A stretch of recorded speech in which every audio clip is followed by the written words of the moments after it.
Hello, good morning. अभी बजा है सुबह का 9। और मेरे हस्बैंड जो है उनका नाम जिक्स है, मैं उनको जिक्स बुलाती हूँ।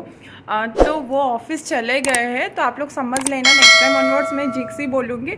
तो प्लीज़ आप लोग समझ लेना कि वो मेरे हस्बैंड ही है। तो वो ऑफिस चले गए हैं और घर का हालत ऐसा है क्योंकि मैं थोड़ा उठते वक्त लेट हो गया, क्योंकि एनी आजकल बहुत परेशान करती है, मैं थक जाती हूँ। उठते वक्त लेट हो गया, फिर मुझे उनके लिए टिफ़िन बनाना था, ऐसे होके मैं घर साफ़ नहीं कर पाई। अभी मैं करूँगी। घर का हालत कुछ इस तरह से है। एनी रात को खेलती रहती है, तो ऐसे ही मैं कल छोड़ के सो गई थी, थक गई थी बहुत। तो अभी मैं साफ़ सफाई करूँगी, फिर आप लोगों से मिलती हूँ। आज हो सके तो मैं क्या दिखाऊंगी अभी तक मैंने नहीं सोचा है, क्योंकि डेली ब्लॉग तो आप मेरा देख ही चुके हो। मैं एनी के साथ क्या करती हूँ, घर का हालत कुछ इस तरफ का है। इसको साफ़ करूँगी। आज सैटरडे है, थोड़ा सा मतलब अच्छे से साफ़ करना पड़ेगा, डस्टिंग भी करना पड़ेगा।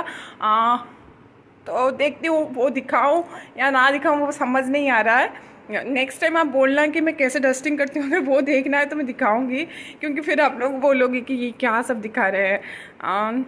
तो चलिए, ब्लॉग मैंने स्टार्ट कर लिया, कैसे कंटिन्यू करती हूँ वो आप लोग देखना आगे जाके। तो एनी अभी तक सोई है, तो वो सोई है तो मैं जल्दी अपना काम कर लूँगी, क्योंकि नहीं तो और लेट हो जाएगा। वो उठ जाएगी तो काम करने नहीं देगी। तो पूरा देखो ऐसे ही पड़ा है, नीचे सब खिलौना हर जगह। ये रूम दिखाती हूँ, वो तो और गंदा करके रखी है, देख सकते हो हर जगह। फिर किचन में मैंने खाना वाना बनाया था, वो भी थोड़ा सा गंदा है। तो चलिए फिर काम कर।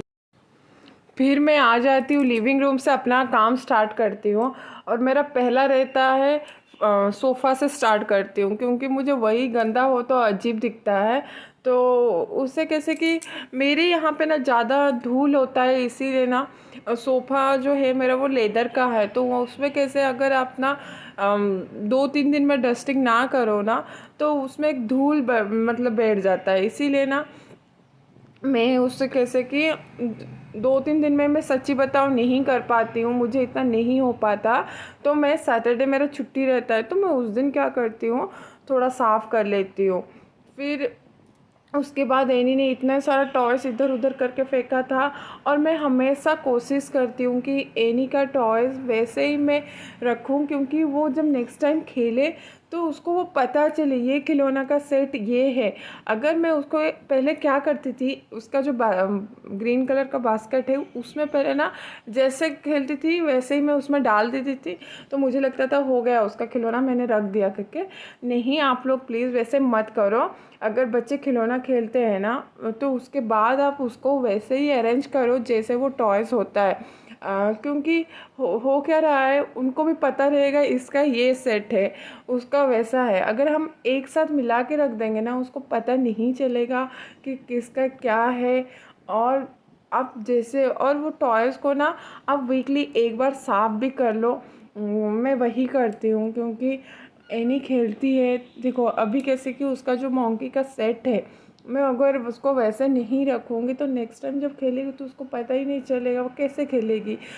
मतलब नहीं खेल पाएगी ना, आप समझ रहे हो ना मैं क्या बोल रही हूँ। इसलिए उसके बुक्स भी वैसे रखती हूँ, सब वैसे रखती हूँ, नेक्स्ट टाइम वो खुद पता चल गया है कि अच्छा ये चीज़ यहाँ पे रहता है। अब खेलते खेलते अलग बात है, लेकिन उसको बुक्स को वैसे रखती हूँ, तो नेक्स्ट टाइम को निकालती है ना तो उधर ही जाके रखती है। तो आप लोग भी वैसे ही कीजिए, क्योंकि जिस देखते हैं वही सीखते हैं। और मेरा सोच तो वैसा ही है, तो मैं वही कोशिश करती हूँ उसका जैसे मतलब कुछ भी इधर उधर निकाल देती है ना, मैं फिर उसको फिक्स कर देती हूँ, वैसे ही रख देती हूँ। तो इसमें मेरा थोड़ा सा ज़्यादा टाइम चला जाता है।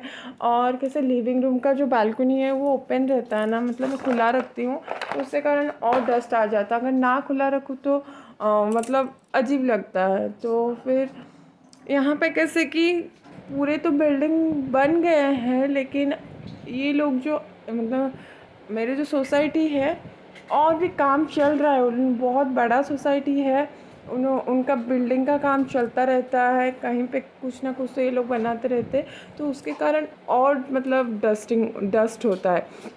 तो उसी के कारण बहुत जल्दी धूल जमता है। जैसे कि डाइनिंग टेबल हो गया ना, तो आप रोज़ उसको करना पड़ता है, अगर नहीं करोगे ना तो उसमें ना डस्ट जम जाता है। हम पूरा टेबल तो यूज़ नहीं करते, एक साइड का हम दोनों का हो जाता है। तो उसी के कारण कैसे कि उसको करना पड़ता है, और उधर जो सूरज है उसको भी डस्टिंग, उसमें भी डस्ट जम जाता है। तो इतना तो करना ही पड़ता है। और ऊपर का जो है सोफ़ा के ऊपर जो है वो मैं हर वीक नहीं करती हूँ, क्योंकि थोड़ा ज़्यादा हो जाता है। एनी के साथ ये सब करना थोड़ा बहुत ज़्यादा काम हो जाता है, तो इसीलिए मैं उसको मंथली एक बार निकालती हूँ और पोंछ लेती हूँ। और ये आई थिंक मैंने लास्ट वीक साफ़ किया था वो ऊपर का, तो आज नहीं करूँगी। जैसे हो गया मेन डोर, थोड़ा सा ऊपर ऊपर से मैं डस्टिंग कर लेती हूँ, और महीने में एक बार मैं डीप क्लीन करती हूँ। अभी जो मैं कर रही हूँ वो ऊपर से ही डस्टिंग कर रही हूँ। वहाँ पे एनी उठ के आ गए, मैं जल्दी सोच रही थी काम ख़त्म हो जाए, नहीं, लेकिन एनी उठ के आ गई। तब तक आई थिंक 10:30 हो गया था। फिर उसको मैं क्या की हूँ, ब्रेकफास्ट नहाई तो नहीं थी, उसको साफ़ करके कपड़े चेंज करके उसका सब कुछ करा दी थी। तो फिर यहाँ पे मैं बेडरूम में आ गई साफ़ करने के लिए। तो वो वैसे ही मुझे परेशान करती रहती है, बच्चे हैं तो परेशान करेंगे। मतलब कुछ सामान में इधर लिविंग रूम क्लीन करके आती हूँ ना, फिर उसके बाद वो निकाल देती है कुछ सामान। बेडरूम क्लीन करती हूँ तो निकाल देती है। फिर मैं सोचती हूँ ठीक है मैंने तो क्लीन कर लिया है। फिर किचन आती हूँ, किचन में इतने सारे सामान इधर उधर था, बर्तन रखना था। और मैंने गैस स्टोव भी उस दिन साफ़ किया था, क्योंकि रोज़ तो करते हैं लेकिन ऊपर से होता है, और वो शायद मैंने क्लिप ऐड नहीं किया, लेकिन गैस स्टोव मैंने साफ़ किया। ये सब करते करते मेरा कितना 12 बज गया, नहीं ऑलमोस्ट 1 बज गया था। 1 बज गया था। ये एक है कि मैंने लंच बना दिया था तो उसका दिक्कत नहीं था, इसलिए मैं ये सब साफ़ सफाई कर रही थी। फिर 1 जब बज जाता है, मैं तब तक नहा ही नहीं थी। आप पूछोगे आप 1 बजे तक नहीं नहाए हो, क्योंकि ये देखो घर का काम भी साफ़ सफाई भी रहता है, और मैं नहाने चले जाऊँ आके ये करूँ फिर से नहाना। और मुझे कैसे कि अगर मैं ज़्यादा पानी में भी लगी तो फिर सर्दी हो जाएगा, वो दिक्कत है मेरे लिए। तो इसीलिए मैं सब काम ख़त्म की, फिर एनी को लंच खिला के मैं नहाने गई। नहा के आते आते आई थिंक 1:30 और 2 o'clock हो गया था। उस दिन मुझे पूजा नहीं करना था, क्योंकि एनी को मिज़ल्स हो गया है। तो मेरी मम्मी बोली थी घर में पूजा नहीं करते हैं, और ये नहीं पता है कि डस्टिंग करते हैं कि नहीं, मुझे ये नहीं पता था। मैंने मम्मी को ये चीज़ नहीं पूछा था, मैंने वो काम कर लिया है। और एनी कैसे कि उसका तबीयत ख़राब है ना, वो नहीं, बहुत ख़राब होने से ही वो सोती है। वैसे थोड़ा बहुत ख़राब होने से तो ना वो इधर उधर घूमती रहती है। वो ऐसे एक्टिव टाइप के बच्चे हैं ना, तो वो नहीं सोती है। मतलब बच्चे वैसे होते हैं, बहुत सारे बच्चे वैसे ही होते हैं। लेकिन मुझे कैसे, मुझे थोड़ा सा तबीयत ख़राब हो जाए तो मैं थोड़ा सा रेस्ट ही करती हूँ। लेकिन एनी वैसे नहीं है, उसको बहुत ज़्यादा जब ख़राब लगता है तब भी वो सोएगी, नहीं तो नहीं। तो यहाँ पे चलो किचन का काम कर लेते हैं, आप लोग भी देख लो।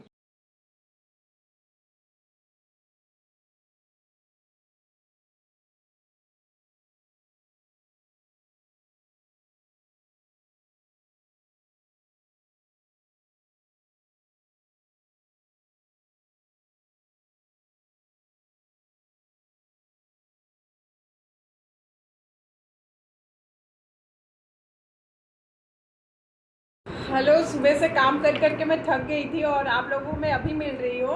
एक्चुअली नहाने के बाद मैं मिलने वाली थी बट नहीं मिल पाई।